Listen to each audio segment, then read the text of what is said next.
Y estamos también muy atentos al dispositivo que se está montando para llevar agua de riego hasta las plataneras del suroeste de La Palma. Recordemos que la lava sepultó las tuberías y a través de un complejo sistema se va a captar agua del mar para utilizarla y evitar que esas plantas se mueran. Les vamos a enseñar en nuestra pantalla cuál es la superficie que ha quedado afectada. Esa que están viendo en amarillo es la zona de plataneras, esas 450 hectáreas que se han quedado sin agua y para las que se está trabajando en proveerlas de agua de riego. Pero ¿cómo se va a hacer? Pues se va a hacer mediante varios sistemas. Vamos a verlo también en pantalla. Se han traído hasta la isla 2 desaladoras portátiles que van a trabajar mediante un sistema que se llama de ósmosis.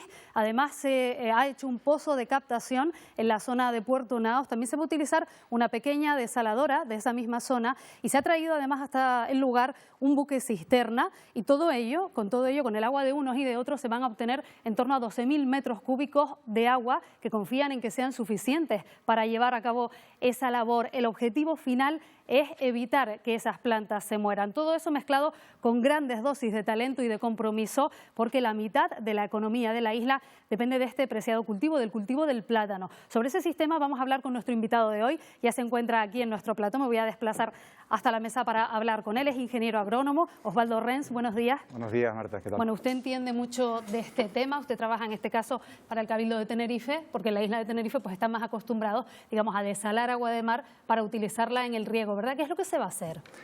Pues digamos que se va a hacer como una especie de mix, ¿no? Evidentemente se va a coger agua de riego, agua de mar para desalarla mediante ósmosis. Como decía, serán unos 5.000 y pico metros cúbicos diarios, pero al mismo tiempo eso no va a ser suficiente, se mezclarán con otros recursos, ¿no? Por un lado, una pequeña cantidad que se del hotel ahí de Puerto Naos. Después hay un pozo que la verdad es que viene muy bien porque viene de alguna manera a compensar las carencias en calcio que va a tener el agua desalada, el pozo creo que se llama el pozo Oreb. Y después está ese trasvase, ¿no? Que lo que va a hacer es, el barco capta unos 4.000 metros cúbicos diarios de agua de la zona digamos, de al norte de la lava, y cada día o cada 2 días, digamos, con un volumen de unos 4.000 metros cúbicos diarios, los va, digamos, a emplazar al sur de la colada para luego mezclarlo y llegar a esos 12.000 de los que hablábamos. Ustedes estos días han mantenido reuniones con los agricultores de la zona porque estaban preocupados, ¿verdad? Digamos que había inquietud por decir, ¿se va a regar con agua de mar? ¿No se nos va a estropear el cultivo, la platanera? ¿Cuál es la clave? Pues es lo que te venía diciendo, ¿no? El agua de mar osmotizada es un agua que viene, digamos, por decirlo de alguna manera, como muy coloquial, muy filtrada, ¿no? A un nivel iónico. Y entonces determinados iones de gran tamaño, como el calcio, se retienen en mayor medida que, por ejemplo, el sodio, ¿no? Entonces son aguas que se descompensan mucho y que pueden, digamos, provocar un riesgo a la estabilización de las arcillas del suelo. Y entonces el suelo perdería su capacidad, digamos, de almacenar agua, ¿no? Se desperdiciaría ese agua y no serviría de nada. Sí, mira, el suelo funciona como es el vaso desde el que beben las plantas, ¿no? Y si ese vaso está perforado, que es lo que haría si las arcillas no están estabilizadas, digamos que pues ese vaso está vacío continuamente por mucha agua que tú le pongas, ¿no? Entonces hay que salvaguardar precisamente la integridad de ese vaso y es estabilizando el agua, ¿no? Si no hubiera un agua de pozo rica en calcio y magnesio al lado, pues habría que hacer un post-tratamiento que ya es un poco más complejo, ¿no? Pero por fortuna, de alguna manera, disponemos de ese pozo y se van a mezclar en una medida que es justo la que hace falta para que esas aguas queden estabilizadas y no impliquen ningún riesgo para, digamos, para la longevidad de esas arcillas en el suelo, ¿no? Todavía no sabemos cuándo se va a llevar a cabo el riego, digamos, todavía se está trabajando en él. Yo hablaba de un complejo sistema de muchas partes comprometidas, de la empresa, del transporte, todas las instituciones unidas, digamos, en esta causa. Y usted me decía cuando preparábamos esta entrevista que también se han donado tuberías para llevarlo a cabo. Sí, date cuenta que es que ya no solo producir el recurso, es también colocar el recurso en altura. Entonces, claro, digamos que la red estaba de una manera determinada, siempre contando con que las aguas de la zona norte de la colada llegaran y de alguna manera nutrieran esos puntos emblemáticos de la red, depósitos, ¿no? En cabecera, que hacían que el agua fluyera por esas tuberías existentes, ¿no? Desde el momento que deja llegar el recurso, pues evidentemente hay que incorporar uno nuevo, en este caso estos 12.000 metros cúbicos de los que hablamos, ¿no? Pero al mismo tiempo, claro, hay que colocarlo en altura, ¿no? ¿Cómo? Claro. Entonces, ya no solo producir el agua, sino hay estaciones de bombeo asociadas, tuberías para elevar esa agua ahí arriba. Creo que son 8 equipos de soldadores que trabajan a destajo, como decía, soldando tubería donada por organismos públicos, empresas privadas, bombas que se han conseguido de la península, prestadas, donadas, en fin, ha sido un corre-corre. Y por lo que he estado escuchando, dentro de poquito parece que se va a disponer este agua. Claro, no solo es la falta de agua, sino también hay otra situación a la que se enfrentan esos cultivos de platanera, que es la ceniza.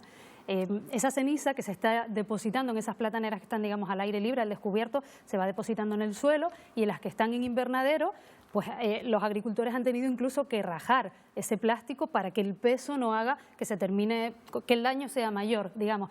Usted además encuentra un aspecto positivo en esa ceniza, cuéntanoslo, porque puede tener su lado bueno. Sí, como venimos diciendo, llega el momento de empezar a llenar un poquito la bolsa de optimismo, ¿no? Ver el vaso medio lleno, ¿no? Sí, bastante, ya llevamos un mes que es noticia desgraciada tras noticia desgraciada, ¿no? Entonces, hombre, ayer tuvimos antes de ayer esta reunión con los agricultores y les decíamos que, bueno, el agua parece que va a ser un recurso suficiente, incluso en invierno puede que sea hasta, no haga falta tanto, ¿no? Entonces eso les dio con mucha tranquilidad, ¿no? Incluso la climatología va a ser, a medida que se aproxime el invierno, va a ser más benevolente desde el punto de vista de las necesidades de la planta. Claro, ¿no? Porque además en La Palma es una zona que llueve bastante. O sea. Sí, no cabe duda.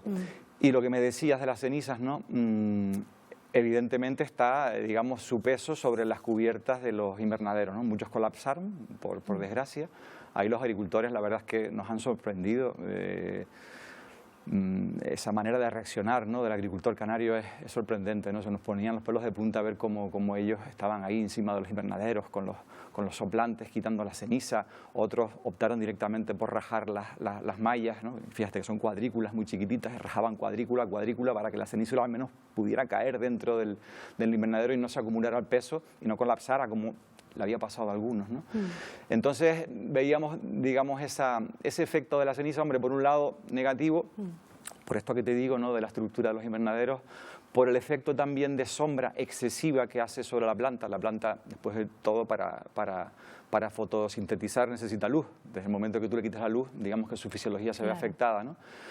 Pero lo que decíamos, al menos, y sobre todo las plataneras que estaban al aire libre, al menos esa ceniza sobre el terreno, a largo plazo va a ser una incorporación de micronutrientes que va a ser positiva, muy a largo plazo, decíamos de más de 10 años, pero inmediatamente sí que hace lo que se llama el efecto mulching, ¿no? Que de alguna manera lo que va a evitar es que haya evaporación directa del agua del suelo a la atmósfera, y por lo tanto que siempre la tienes que tener en cuenta a la hora de regar porque es inevitable, pero que si se da ese efecto mulching, las necesidades de la planta, o mejor dicho, del complejo planta-suelo, van a ser inferiores y por lo tanto menos agua que tenemos que aplicar.